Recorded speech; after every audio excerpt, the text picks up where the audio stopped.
भैया हम गायक शशि सिंगर आप सब भोजपुरिया श्रोता सुनवैया के हाथ जोड़ के प्रणाम करतनी। और बहुत जल्द एगो गाना आवे वाला बा जौन एल्बम का नाम है जो तुमने कुंवार में किया वो हमने कुंवार में किया। बहुत ही प्यारा सॉन्ग बा और वो लोग के अच्छा भी लगी, हमार बहुत उम्मीद बा। और एल्बम के 2-3 दिन में चढ़े वाला बा, तब तक हल्का सा रहुआ सबके एगो हम रिकॉर्डिंग सुनावे जा रहा बनी।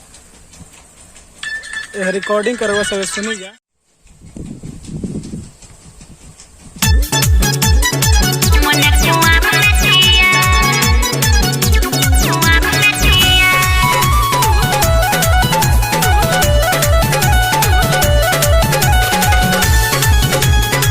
Music by Shams Jamil.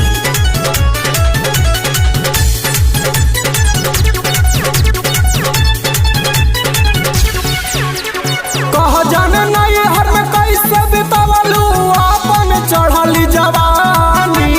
पहिले से दिलवा में और केहू बड़ुए की पहिला में हम छुअतानी। कह जाने नहीं हर में कैसे बितावलू अपन चढ़ली जवानी।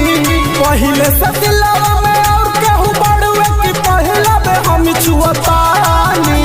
घूंघटा उठा के कोरा में दबा के दोनों गल चुमल पिया। लाज के बात बताए कैसे का कहे जो तुमने कुंवर में किया वो हमने कुंवर में किया। जो तुमने कुंवर में किया वो हमने कुंवर में किया। बहुत ही प्यारा सॉन्ग बा, वो लोग को अच्छा भी लगी, हमें बहुत उम्मीद बा। एल्बम को 2-3 दिन में चढ़े वाला बा, तब तक हल्का सा रहुआ सब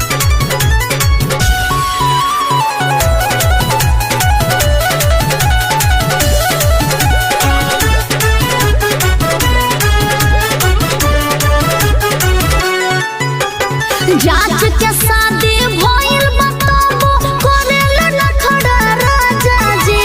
उछल बहक अब काट के बड़ुए जिंदगी तहरे पाचा जी। अरे काहे सीरियस में बानी? का करी जांच के